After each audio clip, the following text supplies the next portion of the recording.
नमस्कार विद्यार्थ्यांनो, स्वागत आहे तुमचं आपल्या ऑफिसर विशाल जगताप या यूट्यूब चॅनलमध्ये. आणि आज आपण जी कल्याण डोंबिवली महानगरपालिका जी एक्झाम आहे त्याच्यातले जे इंग्लिशचे क्वेश्चन हे कशा पद्धतीने येतात ते आपण स्टेप बाय स्टेप बघणार आहोत. तत्पूर्वी तुम्हाला जर आपले व्हिडिओज वगैरे आवडत असतील तर तुम्ही आपल्या चॅनलला सबस्क्राईब करा, सबस्क्राईब करून ठेवा, एक लाईक करा आणि कमेंट करा. आजचे जे क्वेश्चन आहेत ते खूप मस्त आहेत आणि चांगल्या पद्धतीने तुम्हाला समजून सांगणार आहेत आहे ना. तुमचं बेसिकपासून ते हाय लेवलपर्यंत इंग्लिशचे क्वेश्चन आपण घेणार आहोत. जर तुम्ही फक्त ही सिरीज जर बघितली आहे ना, हे जे सेट जर तुम्ही पाहिले तर तुम्हाला खूप फायदा होईल. तर हे कशासाठी आहे, KDMचे आहे, एक्झामचे इंग्लिशचे प्रॅक्टिस क्वेश्चन आहेत आणि also useful for other exam, ज्या अदर कोणत्याही एक्झाम असतील आहे ना, स्टेट गव्हर्नमेंटचे असतील किंवा बँकिंग असेल, SSC असेल, सगळ्यासाठी ही उपयुक्त आहे. फक्त तुम्हाला व्हिडिओ व्यवस्थित बघायचा आहे पहिल्यापासून स्टार्ट टू एंडपर्यंत. बघा, जास्त वेळ न घालवता आपण डायरेक्ट क्वेश्चनकडे वळूयात. आता बघा, थोडंसं तुम्ही आन्सर देण्याचा प्रयत्न करायचा आहे मित्रांनो. मी मिक्स क्वेश्चन याच्यामध्ये घेतलेले आहेत आहे ना, इररचे असतील, परत फिलिंग द ब्लँक्स असेल, परत सिनोनॉम्स असेल, म्हणजे जेणेकरून एका व्हिडिओतनं तुमचे बऱ्यापैकी क्वेश्चन काय होतील, कवर होतील. तर बघा, इथं स्पॉटिंग इरर दिलेला आहे. आता याच्यामध्ये काय इरर आहे तुम्ही फाइंड आउट करा. बघा, he don't know how to solve this problem आहे ना, ही डोंट नो. आता याच्यामध्ये बघा इरर काय आहे. आता एक तुम्हाला नियम माहीत असेल याच्यामध्ये इरर मित्रांनो इथं काय असणार आहे. तर बघा ही, शी आणि इट आहे ना, हे कशासाठी वापरलं जातं आहे, हे नेहमी एकवचन आहे ना, हे सिंग्युलर आहे.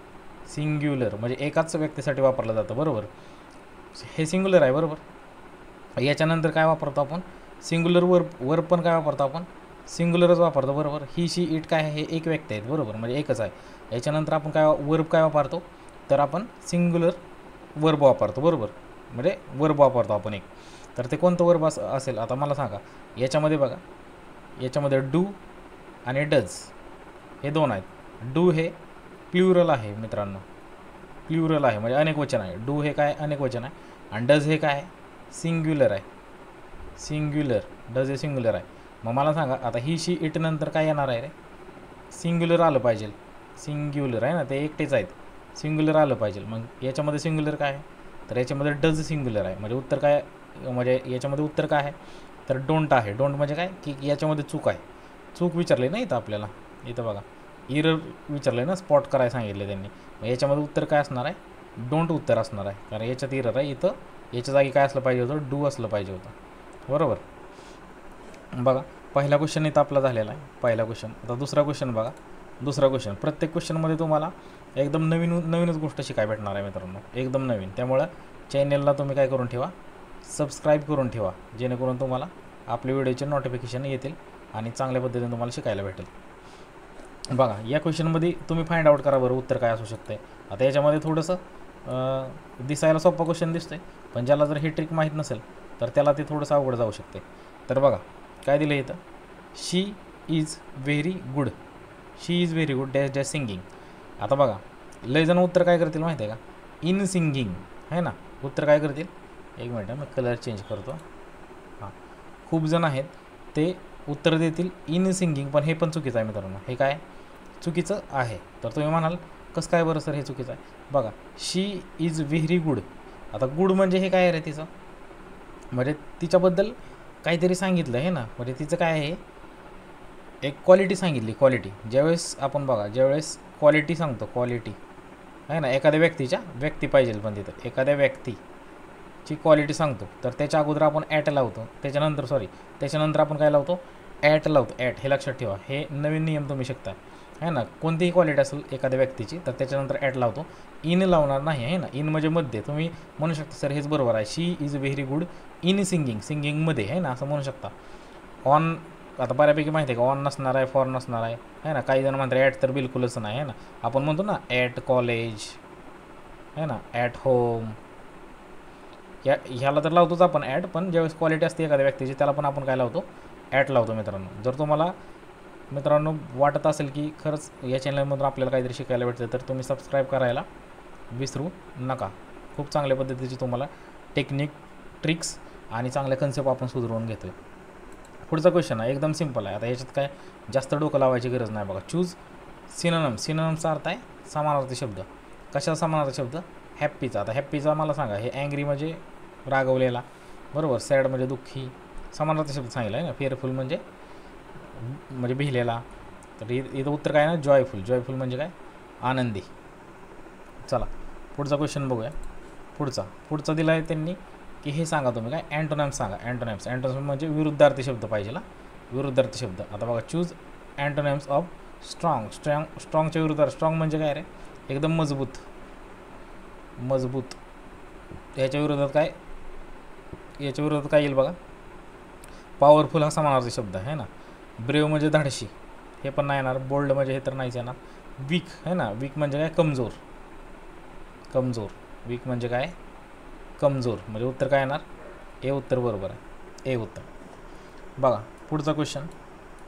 वन वर्ड सबस्टिट्यूशन आहे ना. म्हणजे हे जे पूर्ण वाक्य दिलं आहे ते एका वाक्यात काय बनेल? हे पूर्ण वाक्य जे दिलं आहे ते एका वाक्यात काय बनेल? काय दिलं आहे आपल्याला वाक्य? बघा, a person who teaches in English. जो एक व्यक्ती आहे तो a person who teaches in स्कूलमध्ये. म्हणजे असा पर्सन आहे तो स्कूलमध्ये शिकवतो, त्याला काय म्हणतो? शिकवतो. तर त्याला आपण स्टुडंट नाही म्हणत, तो तर शिकतो ना. त्याला आपण डॉक्टर नाही म्हणत, त्याला आपण प्रिन्सिपल नाही म्हणत, बरोबर. हे नाही म्हणत आपण, मग त्याला आपण काय म्हणतो? टीचर. हे एकदम सिम्पल होतं मित्रांनो, एकदम सिम्पल. आता पुढचा बघा. पुढचा अवघड आहे, तुम्ही ओळखून दाखवा. पुढचा अवघड आहे बघा. अवघड म्हणजे ज्याला माहीत असेल त्याला माहितीच असणार आहे. बघा, हे इडियम आहे ना. इडियम काय? Once in a blue moon. Blue moon म्हणजे आता बघा, हे पाठ किंवा हे लक्षात असणंच गरजेचं आहे तुम्हाला. पण वन्स बघा, वन्स म्हणजे एकदाच आहे ना, कधीतरी. वन्स म्हणजे काय? एकदा, कधीतरी. ब्लू मून असं लक्षात ठेवा. कधीतरीच म्हणजेच काय? रेअरली. कधीतरी म्हणजे काय?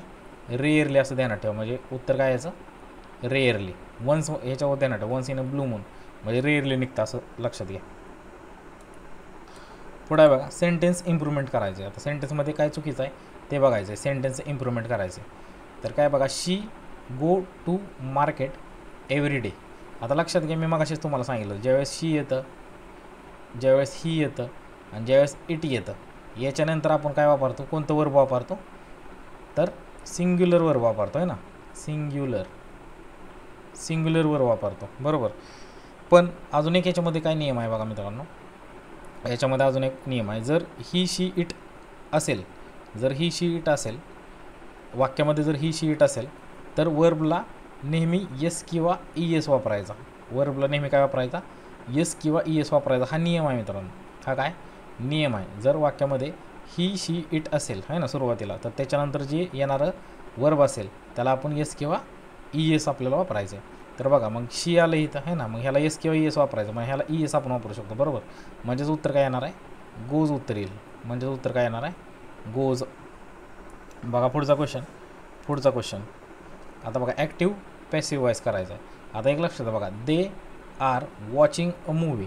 आता लक्षात घ्या, ज्यावेळेस इथं आय एन जी येईल ना, आय एन जी, एक लक्षात घ्या, ज्यावेळेस आय एन जी येईल, तुम्हाला ट्रिक सांगतो, ज्यावेळेस आय एन जी येईल त्यावेळेस बिईंगवाला ऑप्शन 100% क्लिक करायचा. त्यावेळेस बिईंगवाला ऑप्शन काय करायचा? 100% क्लिक करून टाकायचा. त्याच्यात बिईंग कुठं दिसतंय का? याच्यात बिईंग नाही दिसत, याच्यात बिईंग नाही दिसत, याच्यात बिईंग दिसतं, याच्यात बिईंग नाही दिसत. त्यावेळेस 100% लक्षात घ्या, इथं काय पण येऊ द्या, इथं आर येऊ द्या, इथं इज येऊ द्या, इथं वॉज येऊ द्या, है ना. ज्यावेळेस आय एन जी त्यावेळेस लक्षात घ्या त्याचा पॅसिव्ह वॉइस बिईंगच होणार आहे 100%, हे लक्षात घ्या. बघा मित्रांनो, जर तुम्हाला आवडलं असेल तर नक्कीच तुम्ही सबस्क्राईब करायला विसरू नका. एक लाईक करा जर आवडलं असेल, आणि तुमच्या मित्रांना शेअर पण करा आहे ना. आता परीक्षा जवळ आलेल्या आहेत, त्यामुळं त्याच्याबद्दल आपण प्रॅक्टिस सेट घेणारच आहोत. तर आपल्या व्हिडिओला सबस्क्राईब करा, लाईक करा, शेअर करा, आणि असेच व्हिडिओ तुमच्यासाठी आपण घेत येत राहू. भेटूया मित्रांनो नेक्स्ट व्हिडिओमध्ये. धन्यवाद.